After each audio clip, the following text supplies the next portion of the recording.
In solving another of those ever-present welfare crises today, Lieutenant Governor Ben Barnes said he became more convinced than ever that the Texas welfare system has to be completely reformed this year. The crisis was the reduction of checks to families with dependent children by 1/3 beginning May 1st, as voted by the Welfare Board last week. However, Lieutenant Governor Barnes called in welfare officials, legislators, and budget people into his office this morning, and after a rather lengthy session, had this announcement. It was obvious that it took some long, hard talking in that meeting to convince everyone there that the money should be transferred for this purpose. Barnes said that elected officials have neglected their responsibilities to take an active part in the operation of the welfare system. He also said that the welfare department itself has got to be changed.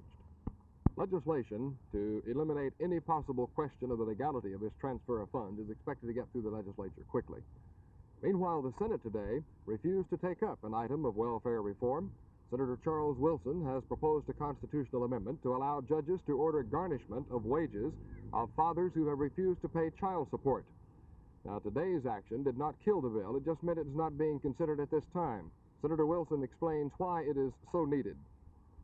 It's been estimated by the Welfare Department that between 10 and 15% of the child welfare would not be necessary if we could garnish men's wages that are the fathers of children that have a moral and legal responsibility to these children, could garnish their wages and take the child support from their checks before they get it.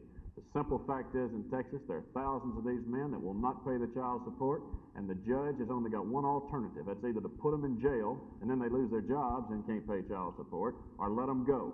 That's why we need it. Lieutenant Governor Barnes and others said today that they hope that welfare reform measures can be passed quickly in the legislature before that May 18th vote, so that the voters can see that they are trying to do something. Otherwise, they say, that May 18th vote on the welfare ceiling may be in deep trouble. This is Roger McDonald, Channel 8 News on the Move in Austin.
No, the Texas Parks and Wildlife Department have done studies on the sea trout outside of the Laguna Madre estuary, and they have found that there's a possible connection between DDT and dieldrin and the loss of juvenile sea trout in that area.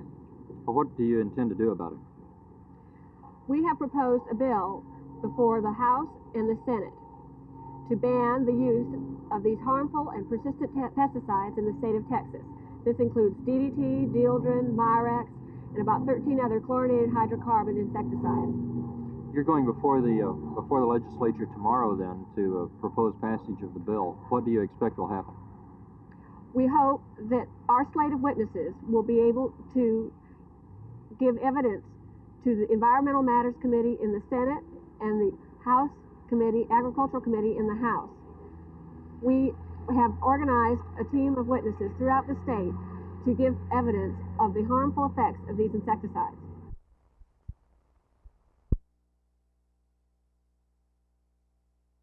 We are going to be able to avoid having to cut welfare payments in Texas this year. The FDC payments cut that was announced by our State Department of Welfare will be avoided. Funds will be transferred from a contingency fund within the welfare agency to avoid this cut. I am very pleased that we have worked with the welfare agency and worked with our executive and legislative branches to avoid this very severe cut.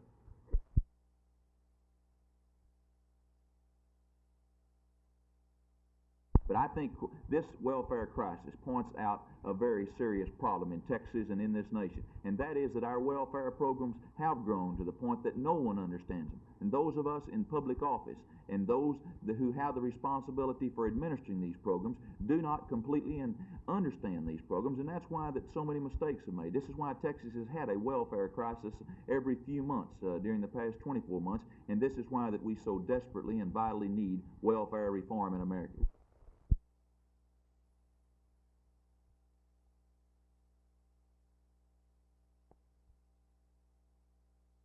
Well, war atrocities, this is fine. This I can understand. In the Philippines, when I was under General MacArthur, I realized that he had for rape, for desertion, for stealing equipment, and for information divulged to the enemy. But this is not the case in Lieutenant Calley's situation. He was ordered into a village, he and his men. And when he went into this village, as you all know, in Vietnam, the small children, the old women, the ladies, all of them can be armed. They're informers for North Vietnam. They can have hand grenades. And he was ordered in there to clear out the village, and he obeyed his orders.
Well, I think it's about the biggest pass the buck thing from the military officials that there ever was. I mean, he was sent over there to kill the enemy.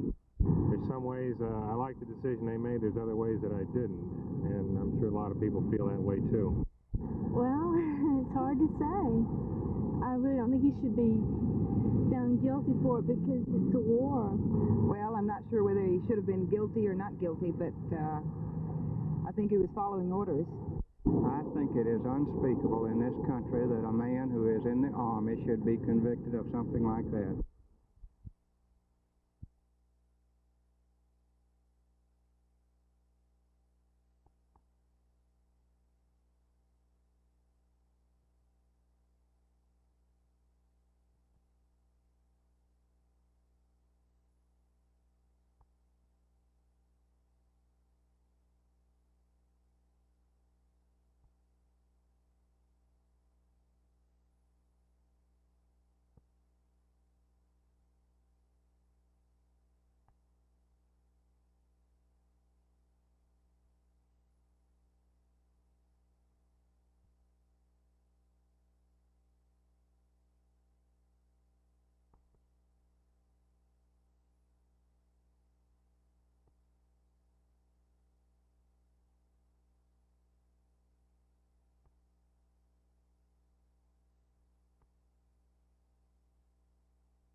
Will support and defend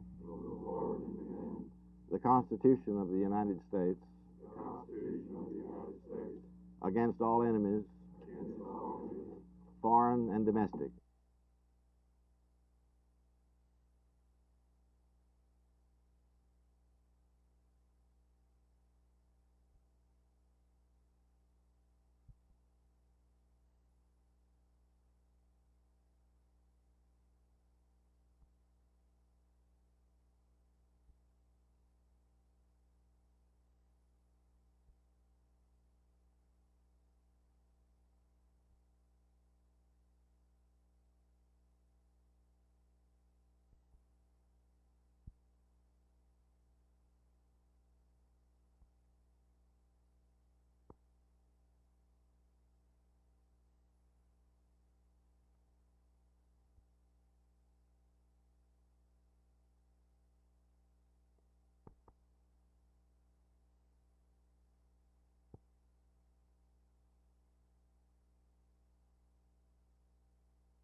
This room on the 5th floor of the federal building is empty now.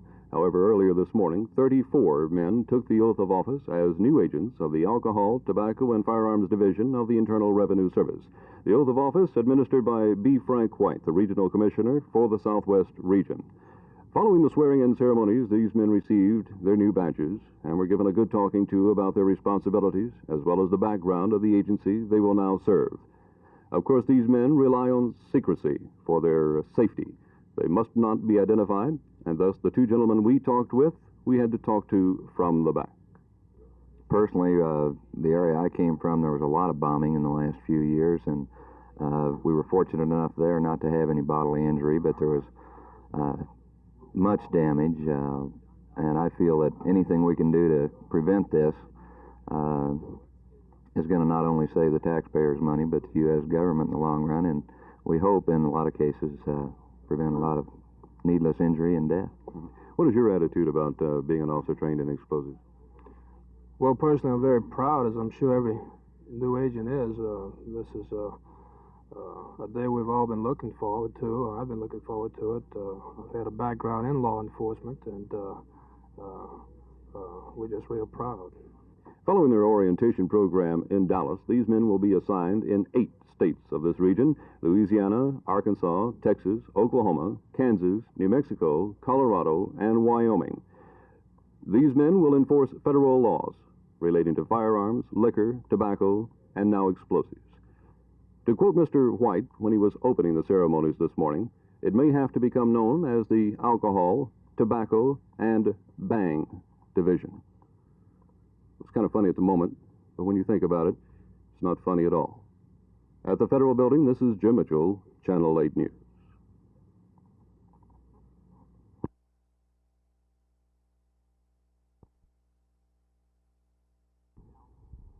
It's one of the strangest training programs the Air Force has ever conducted. Its sole student is a 5-year-old German Shepherd dog by the name of Smokey. Smokey has been trained at Carswell in an experimental program to sniff out caches of marijuana. The dog's handler, Sergeant Mel Collins, described the procedure of training a dog like Smokey. This is a type of training we use down here for this particular dog. It's set discrimination. How does that work? We use it to make it mostly a game to start out with. And from there we just bring it up, elevate it, and just try to take them higher, as high as we can, possibly can with it. Well, do they start out in a fetch sort of situation? Yes, sir. This is a great asset to them during this particular exercise of the enforcement training. If the dog has this ability, then he's pretty well over. Well, how would you go about commanding this dog to go find a cache of marijuana, for example? There are any number of commands you can actually give a dog. The 2 commands that we use with this particular dog is just find it, boy, or other command, which comes out of the book, is dope fetch. Well, you've got some marijuana hidden around here, I understand. Why don't you have Smokey go dig us up some? Okay, fine. Come here, Smokey. Heel, Smokey. Smokey! Your dog has deserted you, Sergeant. You like that every now and then. Heel. Good. Smokey, dope fetch. Go find it. Go find it, buddy. He seems to be looking quite intently around the ground. He's trying to get the windage up for it right now. Now, on this obstacle course, do you have a certain area in which he goes first and then kind of circumnavigates the thing? Yes, sir. He'll just cut it down into a specific area. Atta boy, what do you got? He's got it, hasn't he, Sergeant? Atta boy. That's my boy. How long would it take him normally to find this? If you cut it down, it only depends on your area and just various places to work. In this particular area, there's not that many places you could actually hide it unless it's in the ground. You dig a hole and put it in the ground. So that's the way it works with the Air Force's dope-finding dog, Smokey. Otherwise, normally gentle. He's a former ex-sentry dog, retrained, especially here at Carswell, for the job of finding marijuana. The Air Force has now begun an expanded program for training dogs at Lackland Air Force Base in San Antonio. Smokey will probably be sent down there sometime soon. Chances are he'll be the star pupil. Jay Lewis, Channel 8 News on the Move, Fort Worth.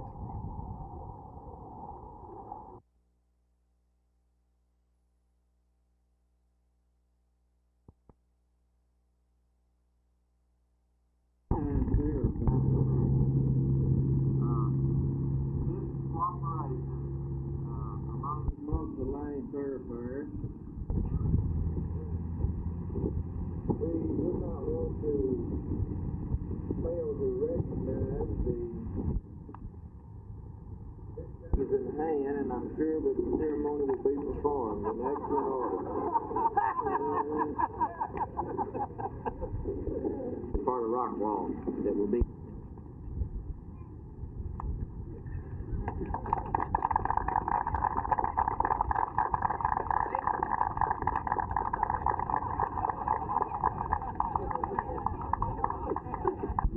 Which was included. Tim was in a hurried lead. We sincerely appreciate each one of you coming this morning, and we hope that you're as proud of this fine facility as we are. Thank you.